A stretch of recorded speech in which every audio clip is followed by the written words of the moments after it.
Vamos a dar inicio a este servicio de estudio bíblico en el nombre de nuestro Señor Jesucristo. Amén. Y lo haremos orando al Señor.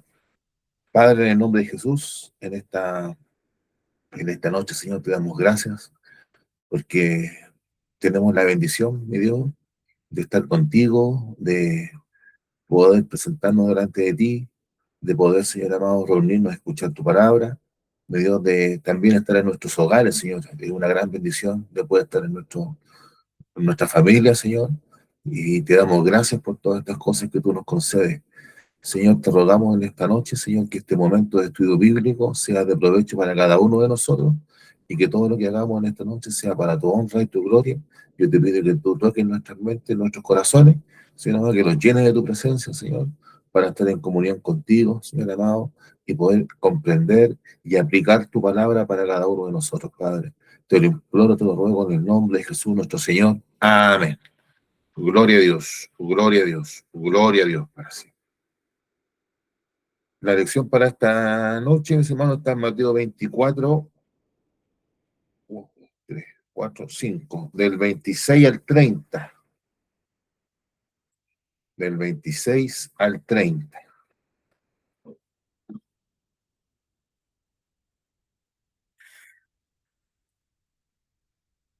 Mateo 24, del 26 al 30.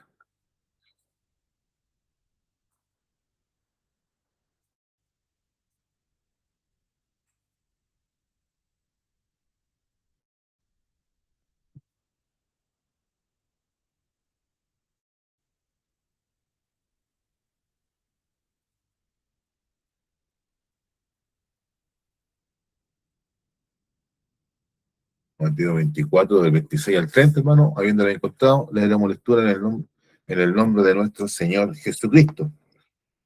Así que, si os dijeren, mirad, está en el desierto, no salgáis, o mirad, está en los aposentos, no lo creáis.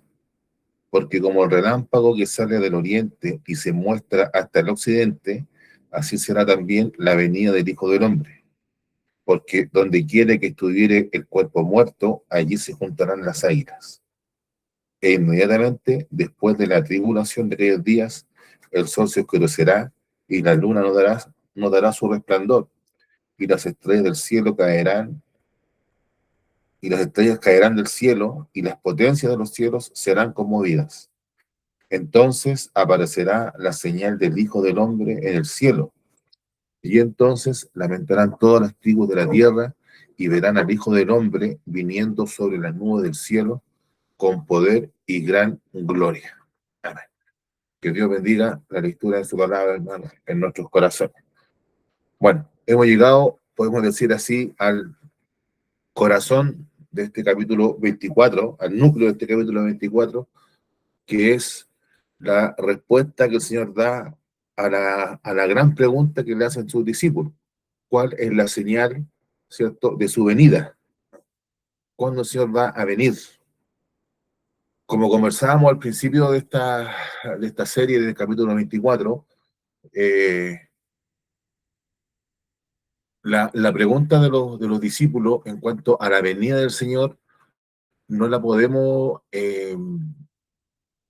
o sea, no la podemos asimilar 100% a lo que nosotros entendemos por la venida del Señor.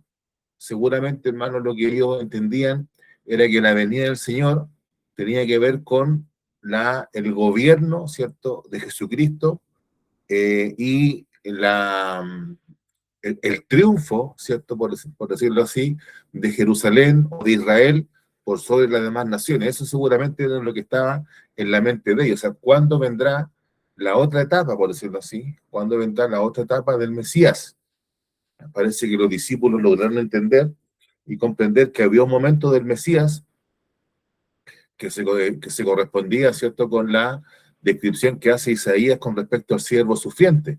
Pero ahora este otro Mesías, que también aparece en el libro de Isaías, por ejemplo, un Mesías que glorioso, un Mesías que gobernará a las naciones con vara de hierro, ¿cierto?, como aparece en el Salmo número 2, esa era seguramente era la pregunta que estaba en ellos. ¿Cuándo van a pasar estas cosas respecto a tu venida? O sea, eh, y no es lo que nosotros entendemos a lo mejor eh, con respecto a la venida del Señor, que aunque es parecido, pero no calza 100% con seguramente el entendimiento que tenían los discípulos. Y por supuesto que ese entendimiento que ellos tenían va a ser transformado por lo que el Señor dijo acá en el capítulo 24. O sea, el Señor dio a entender, mis hermanos, de que su venida,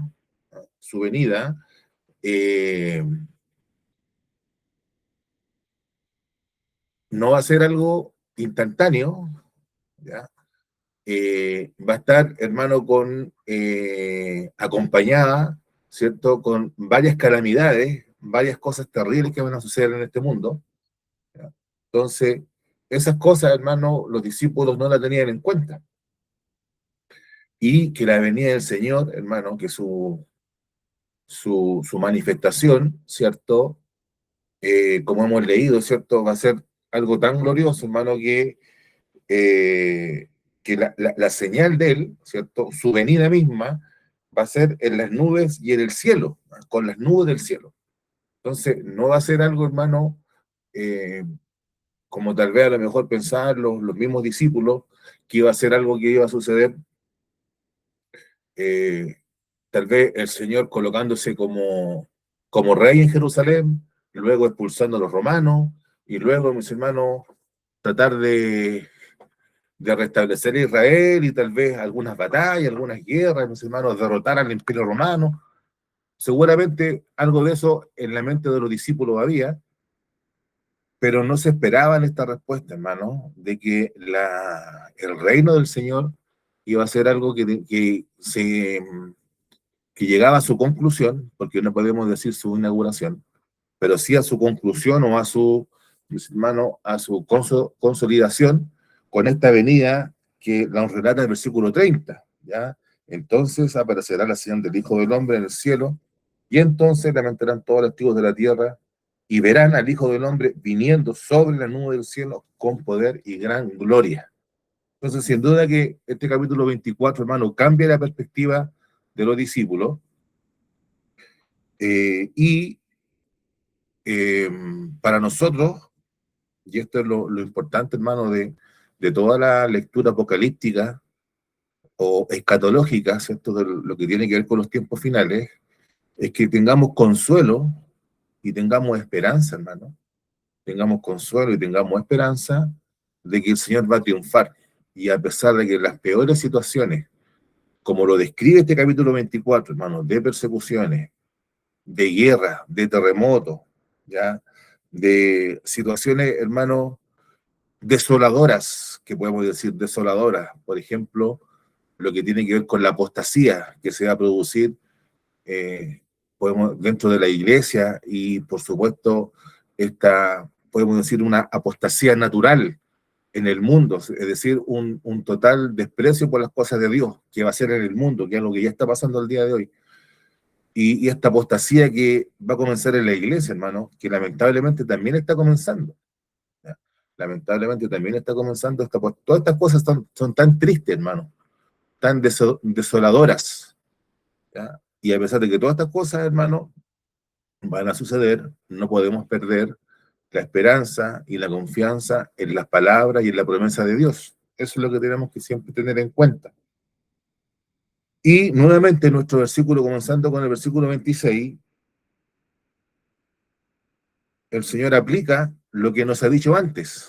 ¿Qué nos ha dicho antes? ¿Cierto? Que van a haber engañadores.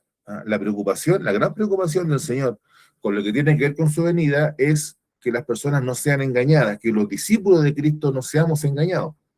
¿Ya?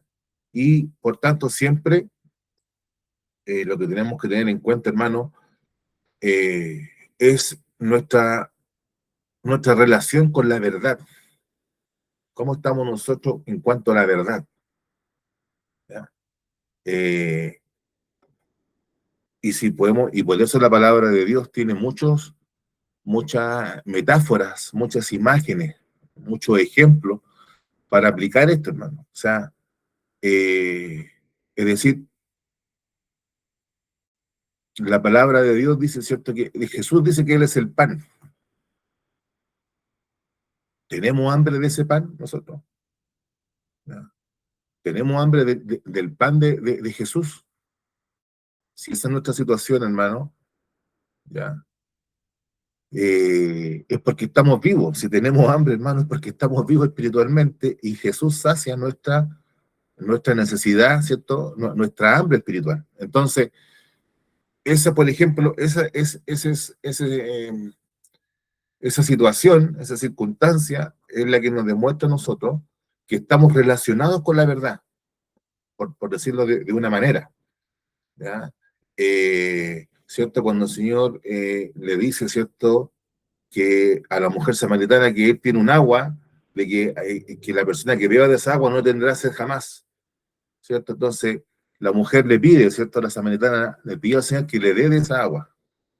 Bueno, hemos tomado nosotros de esa agua, hemos encontrado en Cristo, ¿cierto?, la satisfacción a todas nuestras necesidades, acudimos a esa agua, entonces ese acudir, ese ir, mis hermanos, esa tener plena certeza, de tener plena confianza, hermano amado, de que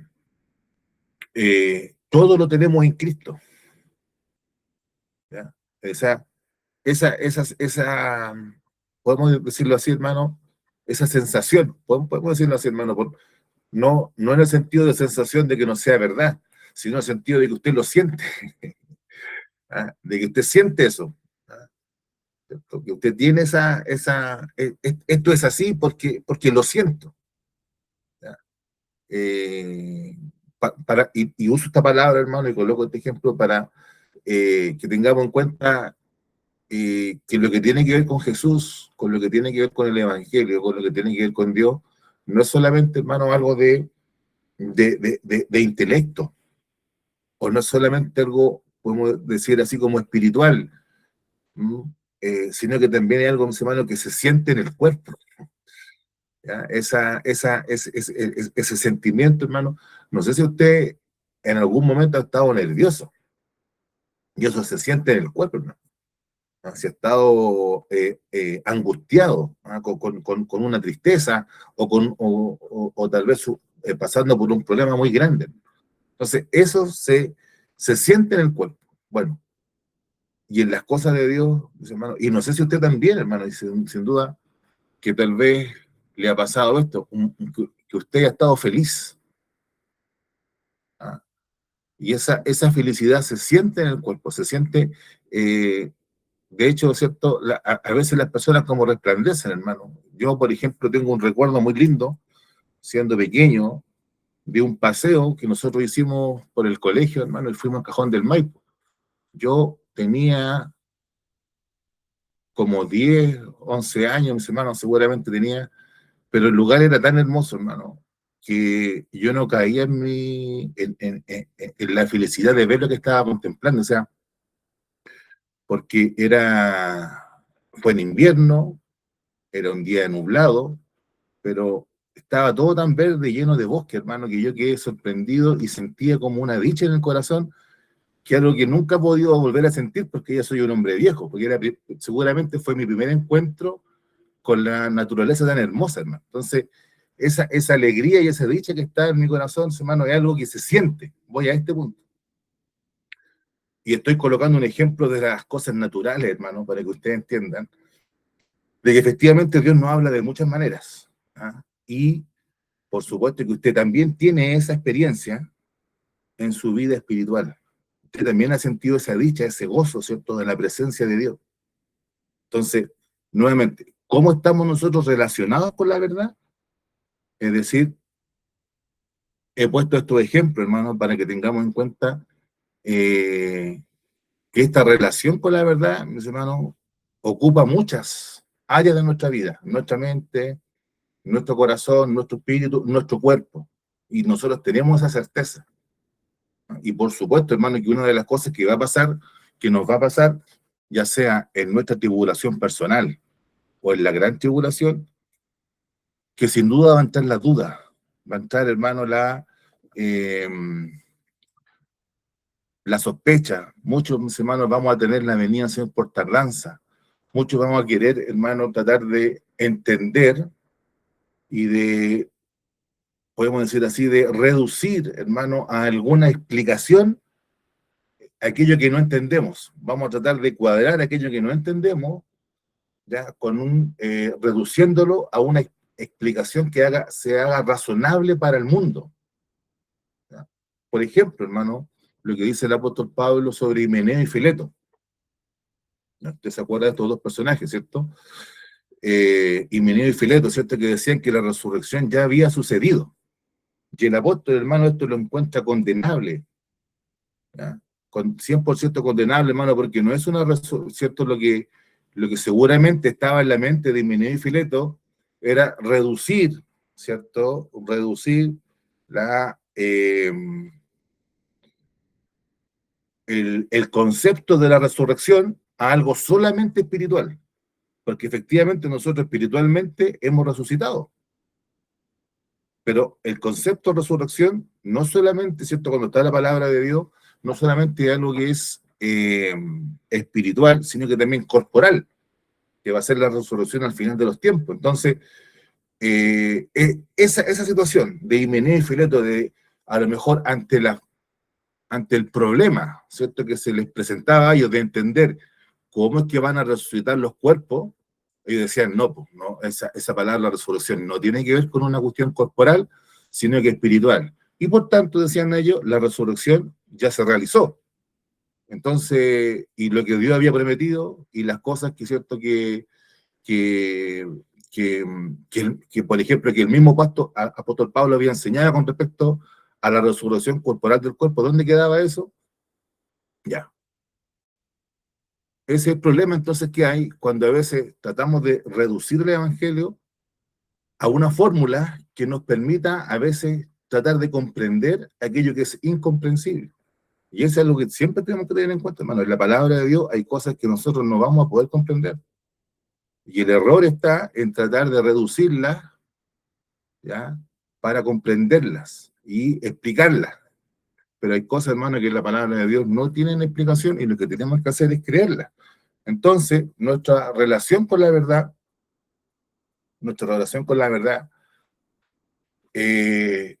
sin duda, hermano, que se va a ver en esta época de tribulación, en la época final de los tiempos. Si nos toca vivir esta época, nos va a resultar difícil, ¿no? Y sin duda que en nosotros va a estar esta posibilidad, si es que fuere posible, ¿ah?, de ser engañado. Ahora, usted se acordará cuando Juan el Bautista, ¿cierto?, fue encarcelado, y siendo Juan el Bautista el mayor profeta, no hay otro profeta mayor que Juan, dice el Señor, pero Juan tuvo una duda, estando encarcelado y esperando, ¿cierto?, el cumplimiento de todas las promesas que tenían que ver con el Mesías. Envió a su discípulo y le preguntó al Señor, ¿eres tú el Cristo o tenemos que esperar a otro?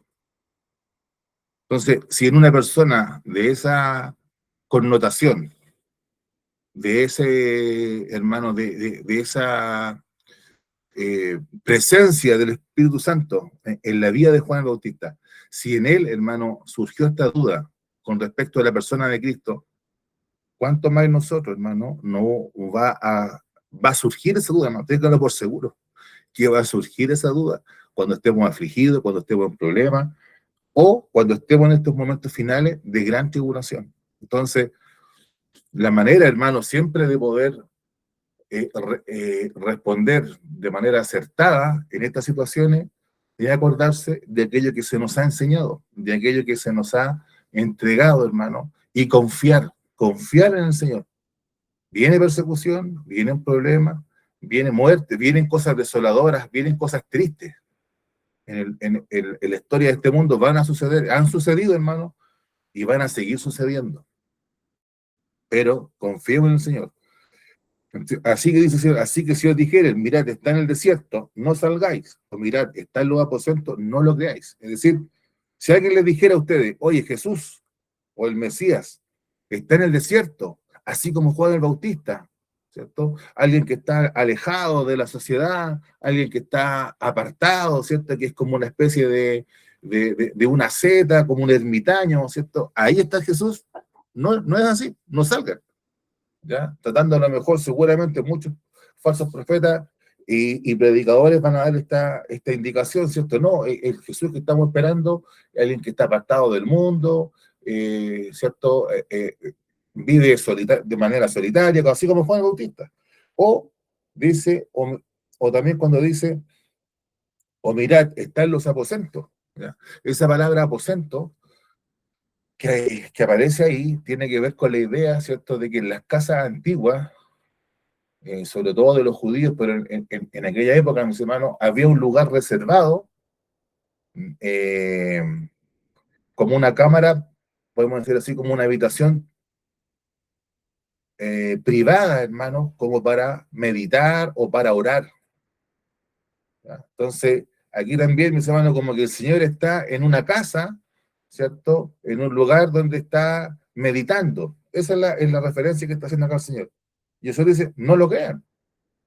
Tampoco crean esto, o sea, tampoco pensemos nosotros que el Señor va a estar recluido, ¿cierto? Encerrado en un lugar, eh, en estos tiempos, estamos haciendo referencia, ¿cierto? Que el Señor va a estar en un lugar eh, encerrado, meditando, y lo que nos ordena el Señor, no lo crean, ya, no lo creamos. Eso es lo que tenemos que tener en cuenta, hermano. Entonces, ante esta, y para no creer estas cosas, hermano, nosotros nuevamente tenemos que estar posicionados firmemente en la verdad, alimentados con la palabra, hermano, llenos nuestros corazones de aquella agua viva que salta para vida eterna, llenos de la presencia del Señor.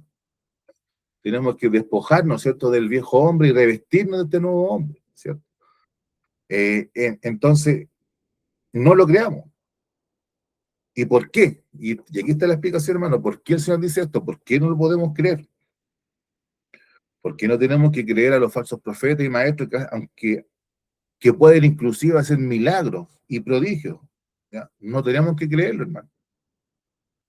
Porque, versículo 27, como el relámpago que sale del oriente y se muestra hasta el occidente, así será también la venida del Hijo del Hombre. ¿Ya? Entonces, así también será la venida, es decir, como algo, hermano, que es evidente para todos. ¿Ya? Y esta referencia que el Señor hace al relámpago, ¿cierto? Tiene que, ya, primeramente, a nosotros nos hace colocar nuestra mirada hacia el cielo, no hacia el desierto, no hacia una casa determinada, ¿cierto? Donde hay algún aposento, un lugar secreto o privado, ¿cierto? Para poder orar, sino que nuestra mirada es hacia los cielos, esperando la venida del Señor. Y va a ser tan evidente, mis hermanos, que el relámpago dice que sale del oriente y se muestra, ¿cierto?, hasta el occidente, o sea, se ilumina, hermano, el cielo. ¿Ya? Y así será también la venida del Hijo del Hombre. Esa venida, hermano, eh, que aquí la palabra venida, ¿cierto?, tiene un concepto teológico, podemos decir, que es que se refiere a la segunda venida de Cristo. Así también será la venida del Hijo del Hombre. O sea, y hemos planteado, y yo sé que en estos días puede haber discusión, hermano, luego más adelante vamos a ahondar un poquito, o vamos a volver a tocar este tema, eh, que siempre las referencias a la venida del Hijo de Dios o a la venida del Hijo del Hombre siempre son con señales eh, evidentes, ¿ya? Son con señales, hermanos, ¿cómo lo podemos llamar? Ruidosas, ¿ya? No son secretas, no son disimuladas, no son ocultas, no son, eh, podemos decir así, eh, como internas o podemos, entre comillas, ¿cierto?, decir espirituales, sino que son cosas bastante evidentes, ¿ya? Como un relámpago, ¿cierto?, que ilumina el cielo y que se muestra desde el oriente hasta el occidente, ¿ya? Y dice el versículo 28, y acá el Señor da un proverbio, podemos decir así, un proverbio un poco misterioso, porque donde quiere que estuviere el cuerpo muerto, allí se juntarán las águilas. Entonces, con este versículo 28, hermano, puede significar varias cosas. Puede significar varias cosas, hermano. Porque donde quiere que estuviera el cuerpo muerto, allí se juntarán las águilas. ¿Ya? Entonces, la venida del Señor, nosotros no podemos creer que el Señor, que Jesús va a estar en el desierto, o en un lugar, o en una casa, o lugar particular, sino que la venida del Señor va a ser como un relámpago que sale del oriente y se muestra toda su luz hasta el occidente. Así será la venida del Hijo del Hombre. Y la venida del Hijo del Hombre, mis hermanos, será semejante a lo que sucede cuando hay un cuerpo muerto y allí se juntan las águilas. También esa palabra águila nosotros la podemos traducir como buitres, o sea, animales o aves que comen carroña. ¿Por qué? Porque lo que nos está diciendo el Señor es lo siguiente, y este versículo 28, y para los más antiguos seguramente se acordarán que mi abuelo, nuestro obispo, varias veces predicó este versículo. Y voy a echar memoria, ¿cierto?, a lo que él nos enseñaba con respecto a este versículo. Primeramente, el Señor está respondiendo a esta pregunta. ¿Cuándo sucederán estas cosas? ¿Qué cosas? Dicen, ¿cierto? ¿Qué cosas son las que ellos preguntan? La destrucción del templo. Y el Señor les dijo, ¿se acuerda al principio del versículo 24? Que este templo iba a ser destruido y que no iba a quedar piedra sobre piedra. Ya. Entonces el Señor en parte está respondiendo esto diciendo lo siguiente. El templo de Jerusalén va a ser destruido y nos está diciendo quién lo va a destruir. Y esta es una parte que decía nuestro obispo. Los soldados romanos y el imperio romano tenía como símbolo águilas. ¿Ya? Y los estándares, ¿cierto? El, el, el, el emblema de las tropas romanas, ya sea en un paño, ¿cierto? Tal vez decorado con las famosas letras romanas o latinas, ¿cierto? O con águilas de bronce, ¿cierto? O de algún metal brillante, iban a ser puestas en Jerusalén. Entonces, las águilas romanas, esto yo me acuerdo, mi abuelo esto lo dio se lo escuché en un devocional de conferencia. Entonces, las águilas romanas, hermano, iban a entrar al templo de Jerusalén. Y ahí iba a suceder esta destrucción. ¿Ya? Entonces, en parte, este versículo 28, que podemos decir que es un proverbio, es como un dicho que dice el Señor, donde estuviera el cuerpo muerto, allí se juntan las águilas, es decir, que la destrucción de Jerusalén va a suceder por el Imperio Romano, a través de sus tropas, y lo que nos está diciendo también implícitamente es lo siguiente, que el sistema religioso que administraba Israel estaba terminado. Y así como hay un cuerpo muerto, ¿ya? El sistema religioso de Israel, que habían sustraído, podemos decir así, los fariseos y los escribas, era un sistema, hermano, corrupto, que estaba muerto. Entonces lo que tenía que suceder, hermano, con el sistema religioso de Israel, era que fuera derribado y demolido, incluyendo el templo que el Señor mismo, ¿cierto?, había abandonado y había dejado desierta, dice, que él dejó desierta esa casa, esa habitación, ¿ya?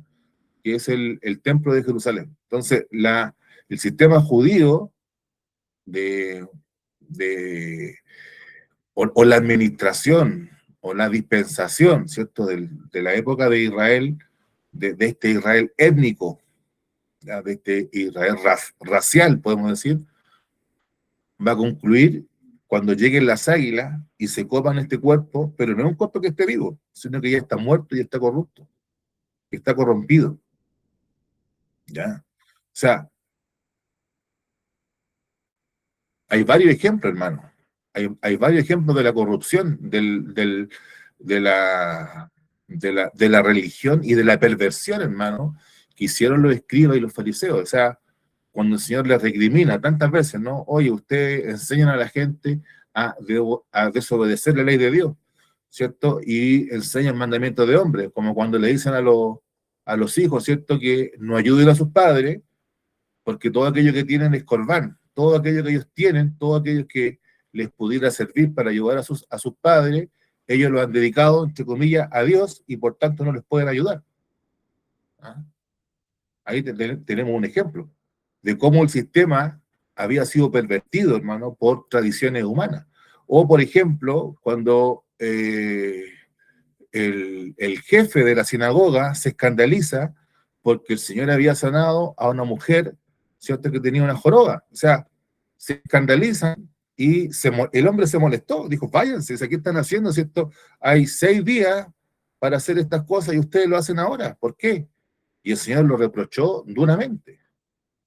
¿Ah? Entonces, ahí tenemos manifestaciones, distintas manifestaciones ahí en el Nuevo Testamento de cómo Israel, ¿cierto?, lamentablemente, había distorsionado, había pervertido lo que Dios le había entregado y que llegado su momento, ¿ah?, se iba a aplicar un juicio sobre la nación de Israel. Ahora, también otro ejemplo, hermano, o sea, aquella viuda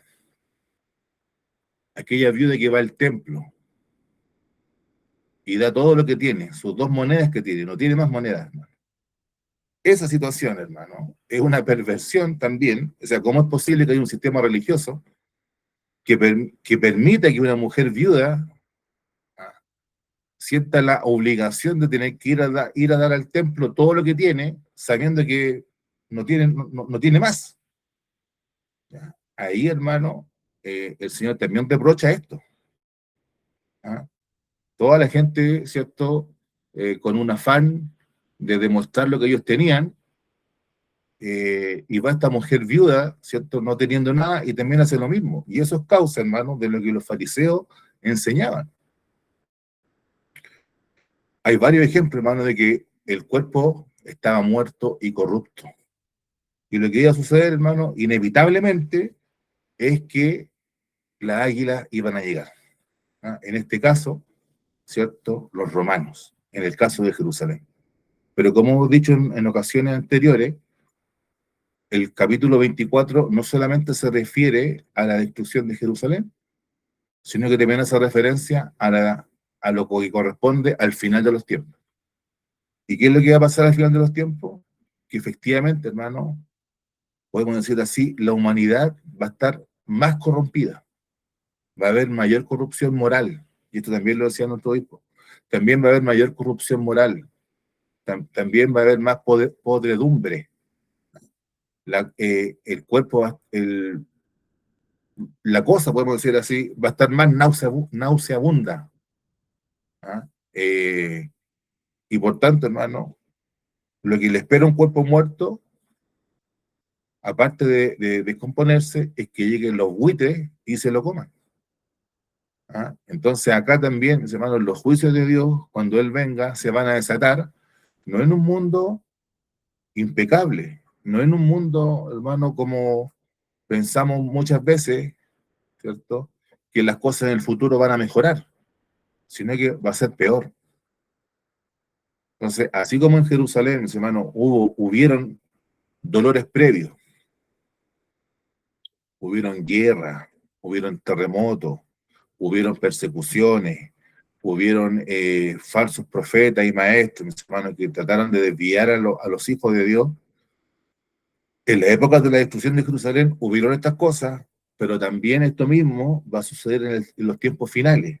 Y van a haber, hermanos, van a haber estas mismas cosas, estos principios de dolores, pero estas cosas siempre tenemos que recordar, ya sea en la época de la destrucción de Jerusalén o en la época, mis hermanos, de la segunda venida de Cristo, todas estas cosas previas en sí no son señales, ¿ya? Son principios de dolores, ¿ya? Son principios de dolores, porque tenemos que recordar nosotros, hermano, que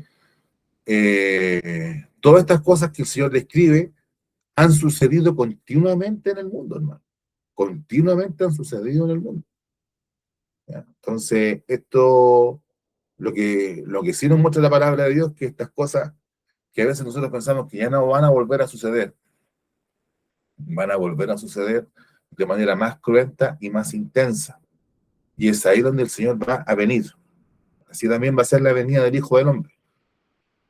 Cuando aumente la corrupción, la hediondez, la podredumbre, mis hermanos, de un cuerpo muerto, ¿ah? De una sociedad, de una humanidad, hermano, que va a estar mayormente con mayor corrupción, y así, hermano, también, como llega la águila a un cuerpo muerto, así también va a venir el Hijo del Hombre a poner término. Recordémonos, hermanos, por ejemplo, como el Señor, o sea, cuando el Señor le dice a Abraham que de él va a salir una gran nación y que van a vivir esclavos 400 años en una tierra extraña, pero luego van a volver a esta tierra, tus descendientes van a volver a esta tierra, porque todavía no ha llegado a su colmo, todavía no se ha cumplido la maldad, ¿cierto? Del Jebuseo, del Jereseo y de todos los seos que aparecen ahí, ¿cierto? En el Antiguo Testamento. Hasta el momento dice, todavía no se cumplió la maldad de esta gente. ¿Ya? Así que van a ir para allá y 400 años y tanto después van a volver acá, hasta que se cumpla, ¿cierto? Hasta que llegue el colmo de la maldad de esta gente. Y así también, hermano, es con estas cosas que el Señor está diciendo. O sea, el Señor va a venir, va a volver, pero va a haber o sea, el Señor en su soberanía y también en su misericordia, mis hermanos, para que las personas, eh, ¿cierto?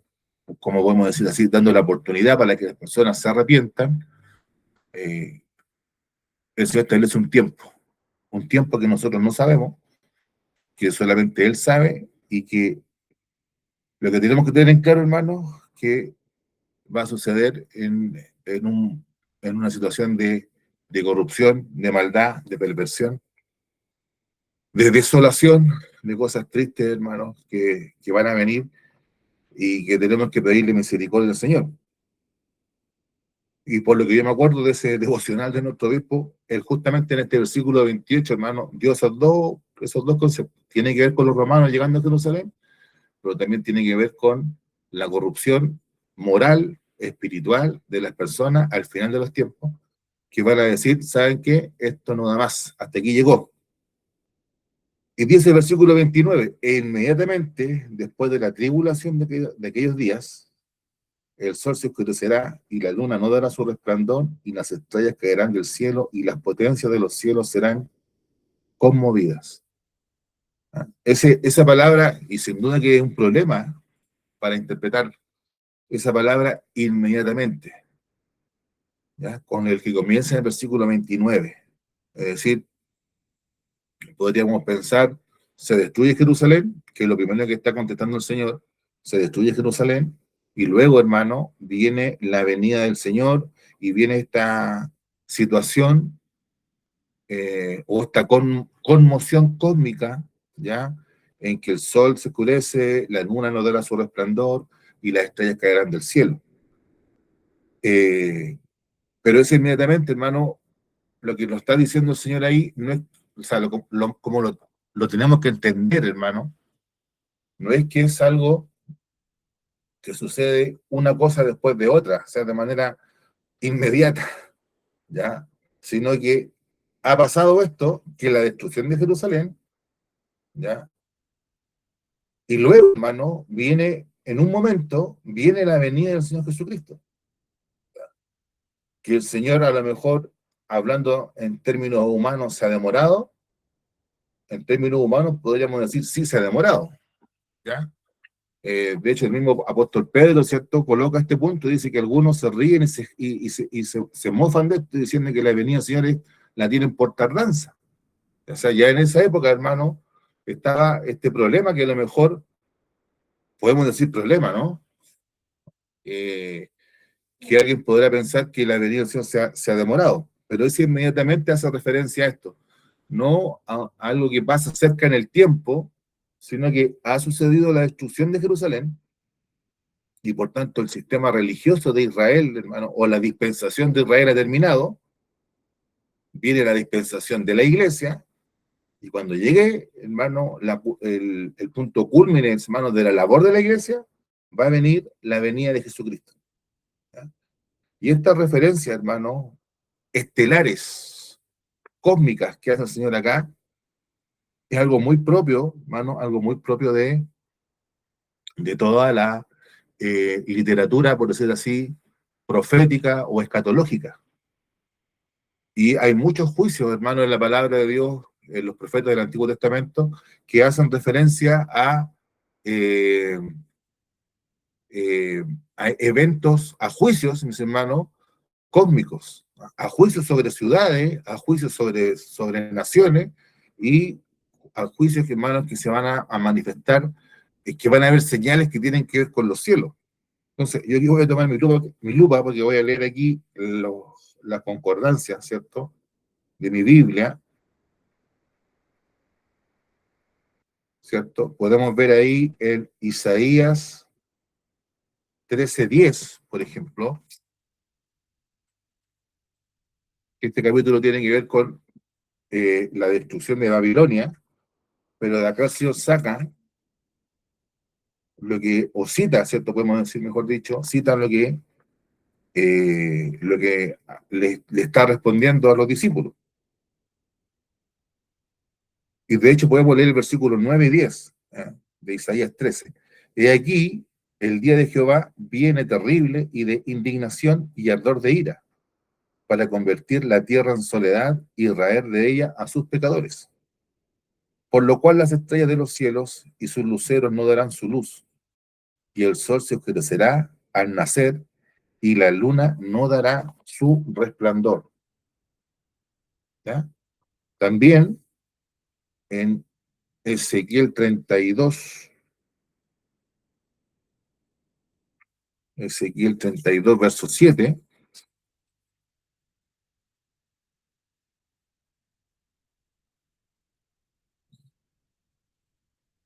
y cuando te haya extinguido, cubriré los cielos y haré entenebrecer sus estrellas. El sol cubriré con nublado y la luna no hará resplandecer su luz. Entonces, el Señor, hermano, hace esta cita, siempre los profetas del Antiguo Testamento y el Señor igualmente, cuando hablan del día del Señor, cuando hablan del día de su venida o del día del juicio, hacen referencia, ¿cierto?, eh, a esta conmoción, podemos decir así, cósmica, a este sismo cósmico que va a traer aparejado, ¿cierto?, que el sol se oscurece, la luna no da su resplandor, las estrellas caen de los cielos y las potencias de los cielos serán conmovidas. Eh, y también esto aparece en Apocalipsis, ya, por supuesto, no como cita del Señor, sino que ahora cita de Juan a las palabras del Señor o las palabras del ángel. Aquí en Apocalipsis 6,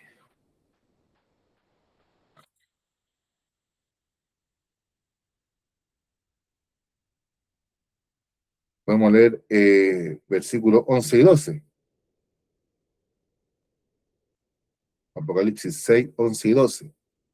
Y se les dieron vestiduras blancas y se les dijo que descansasen todavía un poco de tiempo hasta que se completara el número de sus consiervos y sus hermanos que también habían de ser muertos como ellos. Miré cuando abrió el sexto sello, y aquí hubo un gran terremoto, y el sol se puso negro como tela de silicio, y la luna se volvió toda como sangre. Me paso al 13. Y las estrellas del cielo cayeron sobre la tierra, como la higuera deja caer sus higos cuando es sacudida por un fuerte viento. ¿Ya? Entonces, eh, mire, lo que podemos decir de esto, que cuando el Señor venga, todavía van a haber personas en la tierra. Lo voy a decir por lo siguiente, hermano. Todavía van a haber personas en la tierra porque, eh, ¿cierto? Los científicos dicen, me imagino que tendrán sus motivos, sus teorías, que el sol en algún momento se va a apagar o que el sol va a perder ¿cierto? su fuerza gravitatoria, ¿cierto? Porque los planetas giran alrededor del Sol, porque el Sol, hermano, lo atrae. ¿Ya? Y ese equilibrio entre la atracción de la fuerza del Sol, ¿cierto? Y la distancia a lo que están los planetas, ¿cierto? Permite, ¿cierto?, que este sistema funcione. Ahora, como el Sol va a perder esa fuerza de atraer a los planetas y mantenerlos a cierta distancia, la Tierra se va a alejar. Y al momento que la Tierra se aleje, hermano, de su órbita, gracias, hijo, o sea, se separa de su órbita, la Tierra se va a enfriar, ¿no? Eso es lo que dicen las teorías que tienen los científicos, ¿no? ¿Ya? Que la Tierra se va a enfriar y va a ser un frío tan terrible, hermano, que nadie va a poder soportarse, o sea, la gente va a morir congelada. ¿Ya? En la medida que se aparte de la órbita y nos empecemos a alejar del Sol. De hecho, hermano, los científicos dicen que la Tierra está en el lugar exacto, para la temperatura del Sol. Nosotros sabemos por qué, pues, sabemos por qué está en ese lugar exacto, quién la colocó ahí. Entonces, también, hermano, hay teorías, ¿cierto? Eh, y a mí me cuesta entenderla, hermano, pero bastante, o sea, son difíciles de entender, pero son teorías que plantean los científicos, de que el universo en el cual estamos nosotros se está estirando, hermano. Entonces, si la realidad, si la materia, dicen ellos, se está estirando, esto en algún momento se va a romper, ¿ya? Como se rompe un paño. ¿Ya? Y esto hoy los científicos lo han podido comprobar, hermano, porque como ven las estrellas se van separando. ¿Ya? Y este descubrimiento, hermano, de los hoyos negros que hay en el espacio, que no saben los científicos qué es lo que son, algunos dicen esto es producto de la rotura que se está produciendo en la materia y que se está separando. ¿Ya? Entonces, ¿qué es lo que hay dentro de esos agujeros negros? Que tragan, y hermano, hay imágenes, ¿cierto?, de estrellas que han sido devoradas por estos agujeros negros, hermano. Es algo que está grabado, ¿ah? Es algo, y de ahí, hermano, viene la oscuridad, no se sabe qué son. Entonces, también, hermano, hay, eh, a lo mejor no tanto el día de hoy, aunque algo de eso pasa este año, ¿ah? ¿Cierto? El famoso miedo que tenemos a una guerra nuclear, que seguro, sin duda que los años 70 y 80 fue algo más evidente, pero si comenzara una guerra nuclear, hermano, lo que se dice es que se pondría fin a la humanidad, a la existencia. ¿Ya? Pero el fin de las cosas, hermano, lo que tenemos que tener en cuenta a lo que nos dice el Señor acá, no es ni por causas naturales, ni por causas humanas, hermano, sino que va a ser por la intervención de Dios. ¿Ya? Y a pesar de que hay una gran corrupción moral en la época de la venida de nuestro Señor Jesucristo, todavía van a haber seres humanos, todavía va a haber planetas. ¿Ya? Entonces, eso es lo primero que tenemos que tener en cuenta. Y eh, también, sobre este punto, podemos ver acá lo que nos dice el apóstol Pedro en segunda de Pedro,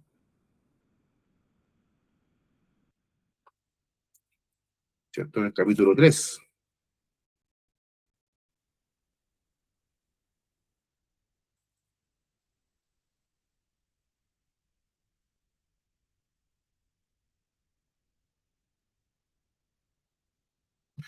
Segunda de Pedro, capítulo 3, verso 10 en adelante. Pero el día del Señor vendrá como ladrón en la noche, en el cual los cielos pasarán con gran estruendo, y los elementos ardiendo serán deshechos, y la tierra y las obras que en ella hay serán quemadas. Puesto que todas estas cosas han de ser deshechas, ¿cómo no debéis vosotros andar en santa y piadosa manera de vivir, esperando y apresurándoos para la venida del día de Dios, en el cual los cielos encendiéndose serán deshechos, y los elementos siendo quemados se fundirán? ¿ya? Entonces, el, o sea, lo que tenemos que nosotros entender acá, que la venida del Señor va a ser con tanta gloria, mis hermanos, que de alguna manera yo lo interpreto así, que por lo menos nuestro sistema solar y nuestra galaxia a lo mejor se tiene que acomodar a lo que a lo que significa la venida del Señor de manera física, ¿ya? De esta venida gloriosa. Piense usted, no, yo no conozco su casa, conozco la casa de algunos hermanos, pero piense que usted en este mismo instante entren a su casa 100 personas. Si entraran de un momento a otro 100 personas, mis hermanos, ah, se producirían varios destrozos en su casa, seguramente.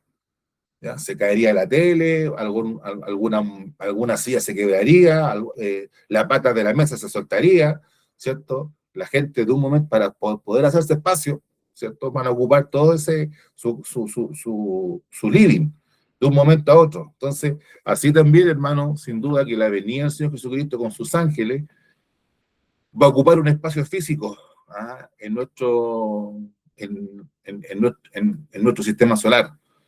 ¿Ya? Y no podemos, ¿cierto? Y eso sin duda que va a traer una conmoción. Ahora, que las estrellas se caigan, por ejemplo, lo que sin duda va a pasar, hermano, que no es que se caigan estrellas, con el conocimiento que nosotros tenemos ahora, eh,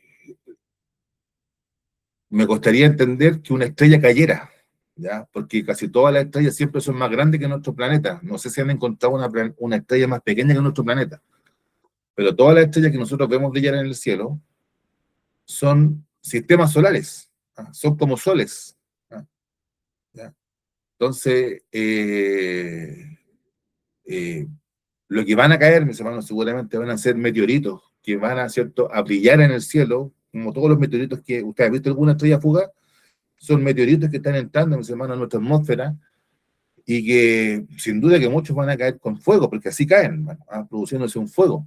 Nosotros nos vimos hace poco, este año, con el viaje, ¿cierto?, que hizo la NASA, cuando mandaron a los astronautas a dar una vuelta por la Luna, y cuando ingresaron a la Tierra, mis hermanos, está grabado eso, cómo se enciende la nave, ¿cierto? Ese módulo lunar se enciende en fuego, hermano, al atravesar la atmósfera.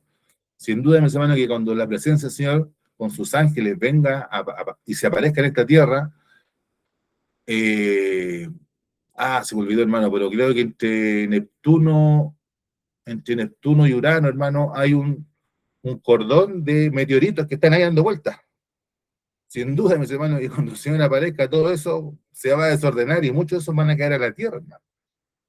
Y sin duda, hermano, que con la presencia del Señor, el sol se va a oscurecer. ¿Ya? El sol se va a oscurecer y si el sol se oscurece, la luna tampoco puede reflejar la luz del sol. Entonces, eso sin duda que esas cosas van a pasar. O sea, va a haber, hermano, un momento de restauración cósmica, de desorden cósmico, y que la tierra va a ser limpiada y va a haber cielo nuevo y tierra nueva. ¿Cómo será esto, hermano? ¿Cómo será este cielo nuevo y esta tierra nueva? Estas son algunas de las cosas que no comprendemos, ¿no? Y nos vamos a dar explicaciones o mayores explicaciones para tratar de reducirlas. Pero sí, hermano, que va a haber, podemos decir así, esta palabra que se utiliza ahora por el tema de la computación, va a haber un reseteo del cielo y de la tierra, hermano, va a haber un reinicio, ¿ya? Y si el cielo a nosotros, seguramente ahora aquí en Santiago es difícil, pero cuando a veces vamos a la playa o vamos al campo y vemos el cielo, hermano, lo majestuoso que es el cielo estrellado en la noche, eh, cuando el Señor lo vuelva a rehacer, hermano, sin duda que va a ser algo esplendoroso que nosotros no tenemos medida ahora para poder compararlo.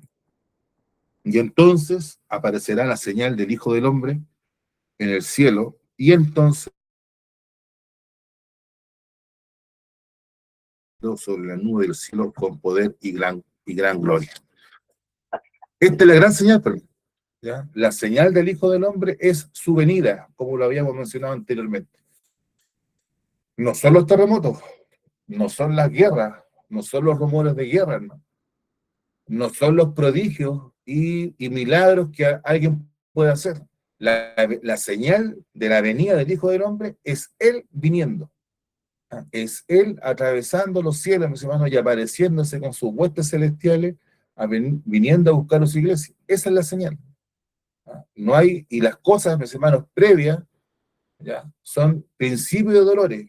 Y, por supuesto, hermano, que para los avisados, para aquellos que entienden, mis hermanos, va a ser motivo para poder reflexionar, de pensar, ¿ya? De prepararse. Por supuesto, hermano, que eso es algo que tenemos que tener muy en cuenta. ¿Ah? Hay cristianos que se molestan con esto, ¿ah? Se molestan, hermano, en el sentido de que lo que conversábamos en la escuela dominical. Hay cristianos que se molestan muchas veces con esta expectativa que tenemos nosotros de que Cristo viene ahora. Pero esa expectativa, hermano, siempre tiene que estar presente. ¿Ah? Siempre tiene que estar presente. No es lo que nosotros digamos, no, si lo que yo les contaba cuando yo era niño, no, no, faltan las 70 semanas, falta el hombre de pecado, falta eh, la abominación desoladora, o como algunos dicen, falta la construcción del tercer templo. Hermano, nosotros no tenemos que pensar así. Lo que nosotros vemos en la palabra de Dios, que el Señor de un momento a otro se va a aparecer. Todas estas cosas, como lo señalábamos al principio, muchas de estas señales se han cumplido. Lo más probable, lo más probable es que no. ¿Ya? Han habido cosas que se han parecido mucho, hermano, lo que pasó en la Segunda Guerra Mundial, lo que significó, nosotros a veces ignoramos un poco esto, hermano, lo que significó la Segunda Guerra Mundial en Asia. ¿Ah? Es algo terrible, hermano. Es algo, y discúlpeme esta palabra, es algo asqueroso lo que hicieron los japoneses, hermano, ahí en China. O lo que hicieron, hermano, los dictadores comunistas en Tailandia, en Vietnam, ¿cierto? Se me olvidó el nombre del país del lado, que fueron cosas tremendas. Entonces, ¿han pasado cosas terribles? Han pasado. Y estas señales se han cumplido. Hay indicios que sí, pero lo más probable es que no. ¿Por qué? Porque lo que viene es peor. Eso es lo que yo le quiero destacar. Y que el Señor va a venir a buscar a su iglesia de una manera, hermano, que es evidente. ¿No? Y este punto, a lo mejor, puede que eh, entre en polémica, por decirlo así, con lo que a veces, muchas veces, se enseña, no sé si es que se enseña, hermano, pero sí es lo que está como más en el ambiente evangélico pentecostal, que es lo que tiene que ver con un arrebatamiento secreto. ¿Ah? Y yo le invitaría, ¿cierto?, con la ayuda del Señor, veamos ahí lo que el apóstol Pablo nos dice en 1 Corintios, capítulo 15. Y por supuesto que usted ya sabe dónde vamos a llegar, allá a Tesalonicenses. 1 Corintios 15, 51. Entonces, esta venida del Señor, planteemos esta pregunta que es una postura teológica. Sucede esto que a veces se denomina como el rapto, a pesar de que la palabra más apropiada es arrebatamiento, eh, porque el rapto tiene que ver con, la palabra rapto es un delito, por eso a mí no me gusta esa palabra rapto, que seguramente usted ha escuchado. Lo que ya habla la palabra de Dios es la palabra arrebatamiento. Ya, 1 Corintios 15, 51. He aquí os digo un misterio. No todos dormiremos, pero todos seremos transformados.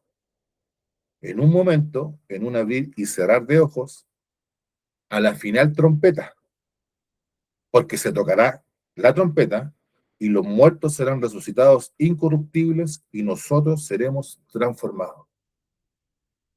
Aquí el apóstol Pablo, hablando de la resurrección, ¿cierto? Se remonta también a la resurrección final. ¿No? Y lo que dice el apóstol Pablo para la iglesia, o lo que dice el Espíritu Santo para la iglesia, es que todos seremos transformados, ya sea los que están vivos o los que están muertos. Pero el punto que yo quiero destacar acá, mis hermanos, que el apóstol Pablo insiste en este punto, que hay una trompeta, ¿ya? ¿Cierto? Que era usted se recordará que hay una fiesta que está en el Antiguo Testamento que tenía que ver con tocar trompetas, mis hermanos, que el jubileo también se iniciaba con trompetas. Y la trompeta, mis hermanos, es algo que suena fuerte. Y el apóstol se encarga de decir, y sonará una trompeta. Hay una trompeta, mis hermanos, que suena. O sea, es decir, que la venida del Hijo del Hombre, en poder y gloria, va a ser una venida, mis hermanos, que va a haber algo audible. ¿Será una trompeta como las que conocemos nosotros? ¿Será otro tipo de sonido? Pero sin duda, hermano, que va a haber algo, un sonido que nos va a advertir que algo está pasando. Y no es algo que podamos obviar. Y ahora, por supuesto, vayámonos al centro de la polémica, podemos decir así. Primera de Tesalonicenses 4, verso 13 en adelante. Lo que nos estamos preguntando es, esta venida del Señor,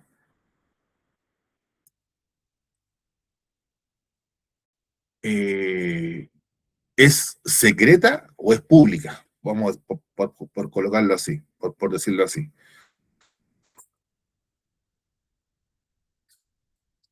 Primera de Tesalonicenses 4:13. Tampoco queremos, hermanos, que ignoréis acerca de los que duermen, para que no os entristezcáis como los otros que no tienen esperanza. Porque si creemos que Jesús murió y resucitó, así también traerá Dios con Jesús a los que durmieron con él. Por lo cual os decimos esto en palabra del Señor, que nosotros que vivimos, que habremos quedado hasta la venida del Señor, no precederemos a los que durmieron, porque el Señor mismo, con voz de mando, voz de arcángel y con trompeta de Dios, descenderá del cielo y los muertos en Cristo resucitarán primero. Luego, nosotros, los que vivimos, los que hayamos quedado, seremos arrebatados juntamente con ellos en las nubes para recibir al Señor en el aire, y así estaremos siempre con el Señor. Por tanto, alentados los unos a los otros con estas palabras. Entonces, hermanos, aquí encontramos de que la venida del Señor, ¿cierto? Que se enseña por alguna parte de la iglesia, y esto, hermano, lo digo respetuosamente, que o sea, puede haber cierto margen para las distintas opiniones, porque lo que están todos los cristianos de acuerdo es que el Señor viene de nuevo, va a venir a buscar a su iglesia. ¿Ya? Pero en estos detalles, hermano, hay algunos que enseñan que el detalle acá sería el siguiente, que el Señor viene de manera secreta a buscar a su iglesia, y luego, mis hermanos, haciendo una combinación con lo que enseña el profeta Daniel, van a pasar 7 años, ¿ya? Van a pasar 7 años en que el Señor va a venir de nuevo. El problema que tiene eso es lo que acabo de decir recién, que el Señor viene de nuevo. Pero el Señor, cuando habla de su venida, siempre habla que Él viene una vez, no 2 veces. Ahora, por supuesto, los hermanos que enseñan este rapto o este arrebatamiento secreto,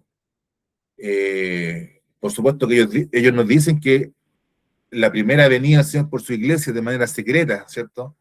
Que seguramente usted habrá visto, porque esa es la doctrina que está más famosa el día de hoy, no siempre ha sido así. Ese arrebatamiento secreto, ¿cierto? Que las personas desaparecen. Y de hecho nosotros tenemos un corito, ¿cierto? Que cantamos. Aquí lo cantamos, hace tiempo no lo cantamos poco, hermano, pero ese es un corito que tiene esta doctrina del arrebatamiento secreto, ¿cierto? De los aviones sin piloto. ¿Ah? Vuelan vuelan a la destrucción, ¿cierto? Entonces, no me acuerdo cómo así, pero también se han hecho películas y se han hecho libros de esto, ¿cierto? Entonces, en las películas siempre cuando los cristianos son arrebatados, eh, la ropa aparece dobladita. La ropa que tenía el hermano, ¿cierto? Aparece bien ordenadita, dobladita, y el Señor se lo llevó. Eh, Cuesta, y ese es el punto, hermano, que yo les quiero hacer con mucho respeto. A lo mejor algunos de ustedes piensa así, pero yo solamente les quiero hacer reflexionar, hermano, que lo que nos dice la palabra de Dios es que Él viene, y discúlpeme esta palabra, que Él viene con escándalo. nos viene de manera secreta, donde él dice, versículo 16, de acá de Tesalonicenses, porque el Señor mismo con voz de mando, con voz de arcángel y con trompeta de Dios descenderá del cielo y los muertos en Cristo resucitarán primero. Y luego nosotros, los que vivimos, los que ya hemos quedado, seremos arrebatados juntamente con ellos en las nubes para recibir al Señor. Entonces, hermano, que esto pase de manera secreta, sin que nadie se dé cuenta, es difícil, hermano, de comprender. ¿Ah? Y es más propio, hermano, y es más natural decir que el Señor viene y que se va, mis hermanos, a producir una hecatombe, porque el Señor va a venir, van a pasar estas señales celestiales o estas señales cósmicas que hemos mencionado, ¿cierto? Que la palabra de Dios habla, y que nosotros vamos a salir al encuentro del Señor si que estamos vivos, o si que estamos muertos, mis hermanos, nos vamos a levantar de la tumba, y eso todo lo van a ver. Y eso, hermano, es lo que nos enseña la palabra de Dios acá. Ahora, eh, y siempre, hermano, y a lo mejor por una forma de ser mía, siempre prefiero la interpretación de la palabra de Dios más austera y más sencilla que la más compleja y alambicada, a veces un poco demasiado elaborada, hermano. Lo que vemos acá, que dice el versículo, ¿cierto?, de la lección en Mateo 24:30, que la señal del Hijo del Hombre aparecerá en el cielo, y entonces las personas se lamentarán, los pecadores, los que rechazaron a Cristo. ¿Ah? Y la palabra de Dios dice ahí, las tribus de la tierra. No como a veces, hermano, porque acuérdense uno de los problemas que tiene Mateo 24, que hay algunos hermanos que enseñan que Mateo 24 es solamente para el pueblo de Israel, pero la lamentación que se hace acá no es solamente para Israel, hermano, no son las tribus de Israel las que se lamentan, sino que son las tribus de la tierra, ¿cierto? Y son ellas las que ven, todos nosotros somos los que vemos al Hijo del Hombre, viniendo sobre las nubes del cielo con poder y gran gloria. Entonces, más allá, hermanos, de la discusión que podamos tener sobre si el Señor viene y luego pasan 7 años y viene ahora sí, viene por todo, ya lo que nosotros tenemos que tener en cuenta, hermano, es que el Señor va a venir con gran poder y gloria y todo ojo le verá. ¿Ya? Y que cuando venga el Señor, ¿cierto? Se va a inaugurar este periodo que la palabra de Dios lo habla, hermano, este periodo de 1000 años. ¿Ya? Y que la iglesia entiende, hermano, que en ese momento el Señor va a cumplir las promesas a Israel, ¿ya? Y luego, hermano, al final de aquel periodo, que no necesariamente van a ser 1000 años, ¿ah? Sino que se entiende que esa palabra 1000 años que aparece en Apocalipsis tiene que ver con un periodo completo de tiempo. Va a haber una batalla final, va a haber un Armagedón, mis hermanos. Cristo va a tratar de ser derrocado, mis hermanos, por la gente que, a pesar de todas las cosas maravillosas que han visto de él, no se quieren someter a él, hermano, y vamos a pasar a la época, por decir así, de la eternidad. ¿Ya? Pero lo que, nos, lo, lo que nosotros debemos concluir de esto es lo siguiente, hermano, que después de la tribulación viene el Señor. Y esa palabra, cuando el Señor dice venida, ¿ya? Cuando dice la venida del Señor, o dice la venida del Hijo del Hombre, esa palabra venida también puede ser traducida como presencia. Entonces, cuando hay tribulación, hermano amado, lo que viene después es la venida de Cristo. Cuando hay tribulación, hermano amado, lo que viene después es presencia de Cristo. Es la presencia. Entonces, que Dios nos ayude a nosotros, hermano, a tener esperanza, a no desanimarnos, a no desalentarnos, sabiendo que estamos en tiempos peligrosos, en tiempos difíciles, hermano, y que el Señor va a venir a buscar a su iglesia y tenemos que tener esa confianza y esa esperanza, hermano, de que el Señor nos viene a buscar. No tengamos miedo, no tengamos temor, no nos desanimemos, sino que confiemos que el Señor nos va a sacar adelante y que si hay que pasar, hermano, por valle de sombra de muerte, lo podemos pasar tomado de la mano del Señor. Y que nosotros, hermano, cuando veamos la señal del Hijo del Hombre en el cielo, tengamos la, hermano, tengamos la certeza, si es que estamos vivos, vamos a salir al encuentro del Señor. Y esta figura que utiliza el apóstol Pablo ahí en Primera Tesalonicenses, hermano, que es ¿qué es lo que está haciendo el apóstol Pablo, hermano? Está haciendo lo siguiente. En el mundo antiguo, cuando llegaba un general victorioso, la ciudad, porque el mundo antiguo era en base a ciudades, no existía este concepto de país. ¿Ya? La ciudad de Roma, la ciudad de Jerusalén, la ciudad de Atenas. Cuando llegaba el general victorioso, hermano, la ciudad se organizaba para salir a recibirlo. ¿Ya? Entonces, el desfile, hermano, del general con sus tropas, que traía, ¿cierto?, el botín de guerra, los esclavos, ¿cierto?, y traía los tesoros, ¿cierto?, que de las ciudades que habían conquistado, era recibido, hermano, ¿cierto?, de manera pública.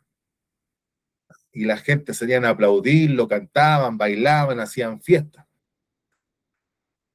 Y eso es lo que está recreando el apóstol Pablo en Tesalonicenses 4, hermano. Es decir, que ahora llega nuestro Señor, como nos dice Apocalipsis 19, ¿cierto? ¿Cierto? Y la iglesia sale a recibirlo. Ahí viene nuestro general, viene nuestro capitán victorioso, y él viene con sus tropas, ¿ya? Y todos, hermanos, los que estamos nosotros, los que estemos vivos en aquel momento, o si estamos muertos, mis hermanos, vamos a salir de nuestras tumbas, ¿cierto? Y vamos a salir al encuentro a recibir al Señor. De manera pública, de manera gloriosa, hermano, de manera dichosa. Y esa tiene que ser nuestra esperanza. Y por tanto, hermano, no pongamos nuestra esperanza en que las cosas van a mejorar, no pongamos nuestra esperanza en que el mundo, ¿no?, si las cosas se van a arreglar, o no pongamos la esperanza, ¿cierto?, ¿no?, que algún momento algún presidente norteamericano se le va a ocurrir apretar el botón y va a explotar la bomba atómica y hasta aquí llega el mundo. Hermano, pongamos nuestra esperanza en que el Señor viene por su iglesia y como el apóstol Pedro dice, si estas cosas van a ser desechas, tenemos entonces que colocar, ¿cierto?, nuestra esperanza en aquello que es eterno y tenemos que cuidar nuestra manera de vivir para que cuando venga el Señor, en nosotros no haya lamentación, no haya tristeza, ¿cierto? No le pidamos a los montes que nos cubran y nos tapen, sino que salgamos, mis hermanos, de manera gloriosa al encuentro del Señor. Mis hermanos, que en esta noche el Señor nos bendiga a todos. Hasta aquí la enseñanza del día de hoy. Vamos a poner término a este servicio. Yo les pido, ¿cierto?, que estemos orando por nuestro pastor. Está un poquito delicado de salud, sobre todo con estos fríos que han hecho. El día de ayer estuvo muy helado, hermano. Pero tenemos que acordarnos, hermano, que estamos o que vamos a entrar en invierno. Y en esta época siempre hace frío. Así que no, pero por supuesto que tenemos que tener claro que a algunos le afecta más el frío que a otros. Tengamos esa consideración. Entonces estemos orando por nuestro pastor para que Dios le ayude y así también a todos los hermanos que están pasando enfermedad y necesidad. Yo confío, hermano, que usted está en su casa, que está con su estufa, que está temperado, que no está pasando frío, pero si está pasando frío, el Señor le va a dar, hermano, el Señor le va a dar, ya, para calentar y calefaccionar su casa. Confíe en el Señor. Lo estamos viendo entonces el día domingo. Recuerde que el día domingo, hermano, tenemos doble jornada, escuela dominical y reunión en la tarde, hermano, ¿ya? Los avisos ya están dados, ¿cierto? Las reuniones a las 10:30 de la escuela dominical y en la tarde el servicio a las 5 de la tarde, hermano, es temprano, para que podamos salir también a un horario prudente. Ya, mis hermanos, vamos a terminar este servicio de estudio bíblico y nombramos aquí los profesores, ¿cierto? Mi hermano Humberto para la primera clase, ¿ya?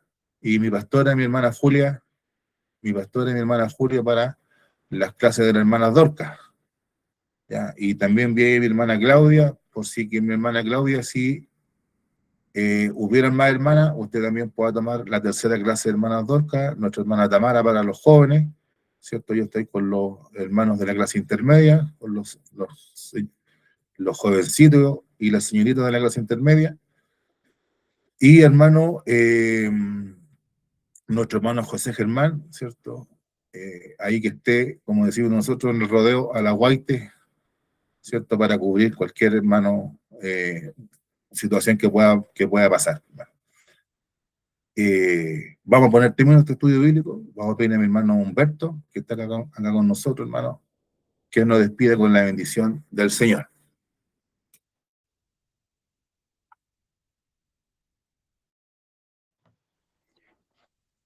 Padre eterno Dios, damos gracias, Señor, por la enseñanza que usted nos dio en este día a través de este estudio bíblico. Hemos aprendido, hemos captado varias situaciones que están escritas en su palabra, las cuales nos van a dar también la alegría, el conocimiento para predicar en las clases, Señor. Gracias le damos. Rogamos, Padre, que usted guarde a nuestro pastor y ayude a cada Amén. hermano, a cada hermana. Se lo Amén. pedimos todo. Padre, le damos gracias a través de Cristo, nuestro Salvador. Amén. Amén. Gloria a Dios. Gloria a Dios. Gloria a Dios. Gloria a Dios.